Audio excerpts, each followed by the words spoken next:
আসসালামু আলাইকুম। স্বর্ণলতা তার আকর্ষণীয় রং, রূপ, যৌবনের মধ্যে একটি হিংস্রাক্ত বিষাক্ত রূপ আছে।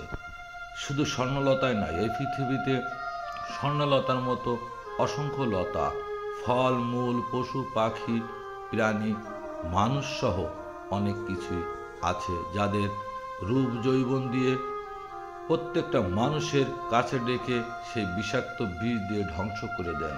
আপনারা ভিডিওটি না টেনে শেষ পর্যন্ত সঙ্গে থাকবেন।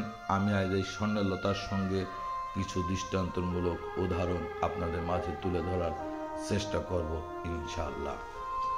এই স্বর্ণলতা এর আগা এবং মাথা দেখে সঠিকভাবে নির্ণয় করা খুবই কঠিন, কোনটা আগা আর কোনটা মাথা।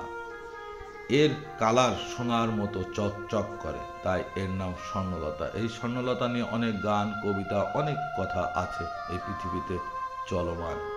এই স্বর্ণলতা অন্যের মাথার উপর কাঁঠাল ভেঙে খাওয়া মতো বসবাস করেন। এটি অন্য গাছের উপরে ছেয়ে বসবাস করেন, শুধু গাছের উপরে বসবাসই করেন না, এই গাছের উপরে বসবাস করেন এবং এই গাছের রক্ত চুষে খেয়ে জীবন জীবিকা নির্ভর করে নিজের রূপ যৌবন আকর্ষণ ধরে রাখেন, যে আকর্ষণে মানুষ সহ বিভিন্ন প্রাণী মোহিত হয়ে যান।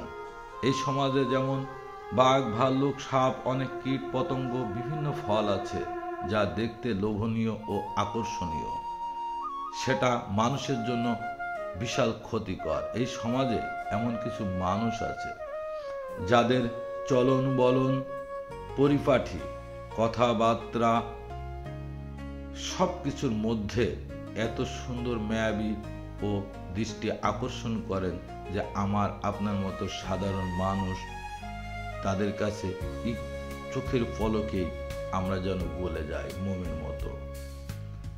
তাদের দৃষ্টি, তাদের পুঁজি, তাদের ব্যবহার, তাদের পুঁজি, তাদের পোশাক আশাক, তাদের পুঁজি, তাদের আচরণ, তাদের পুঁজি, আর এগুলি তারা ব্যবহার করে আপনার আমার মতো লোকের দৃষ্টি আকর্ষণ করে এবং মায়ের জালে বন্দি করে ফেলেন। এই স্বর্ণলতার মতো আস্তে আস্তে বিস্তার পরিমাণ লাভ করে এই গাছটিকে শ্বাস প্রশ্বাস বন্ধ করে শেষ ধ্বংস করে ফেলে দেন, এমনকি গাছটি মৃত্যুবরণ করতে বাধ্য হয়।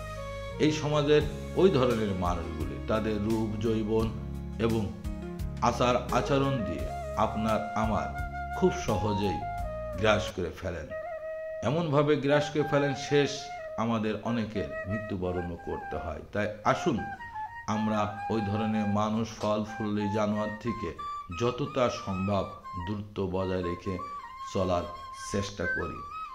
লোভ আসলে খুব মানুষের সবথেকে বড় ক্ষতিকর ও ধ্বংসকর, লোভনীয় এবং রূপ আমরা এর কাছে ধরা খাই। যেমন এই স্বর্ণলতার চকচক সোনার মতো রূপ দেখে আমরা মোহিত হয়ে যাই, তেমন এই সমাজের কিছু মানুষ আছে যাদের রূপ, যাদের ব্যবহার দেখে আমরা তাদের কাছে খুব সহজেই ধরা দিয়ে দিই, বিশ্বাস করে ফেলি, আর সেই বিশ্বাসের প্রতিফলন আমাদের পরিবার সহ আমাদের নিজের এমনকি মৃত্যুবরণ করতে হয়। আমার কথার মধ্যে কোনো ভুল ত্রুটি হলে ক্ষমার দৃষ্টিতে দেখবেন। আমার উদ্দেশ্য একটি ছিল, এই সমাজের এমন স্বর্ণলতার মতো অসংখ্য মানুষ আছে যাদের রূপ যৌবন দিয়ে আমার আপনার সহ গোটা দেশটাই ধ্বংস করে দিতে সক্ষম। এমন প্রাণও আছে যেমন সাপ। তাই আসুন আমরা সাপের মতো, সাপ বেজির মতো এদের থেকে ওইভাবে যদি কোনো প্রয়োজনে কাছে যেতে হয় সতর্কতার সঙ্গে, যেন উজা সাপ নিয়ে খেলা করেন, একটু সতর্কতা সাবধানতা অবলম্বন করে চলেন, আমরাও এইভাবে জীবন জীবিকা নির্ভর করার চেষ্টা করি। সবাই ভালো থাকবেন, সুস্থ থাকবেন, আমার জন্য দোয়া করবেন। খুদা হাফেজ।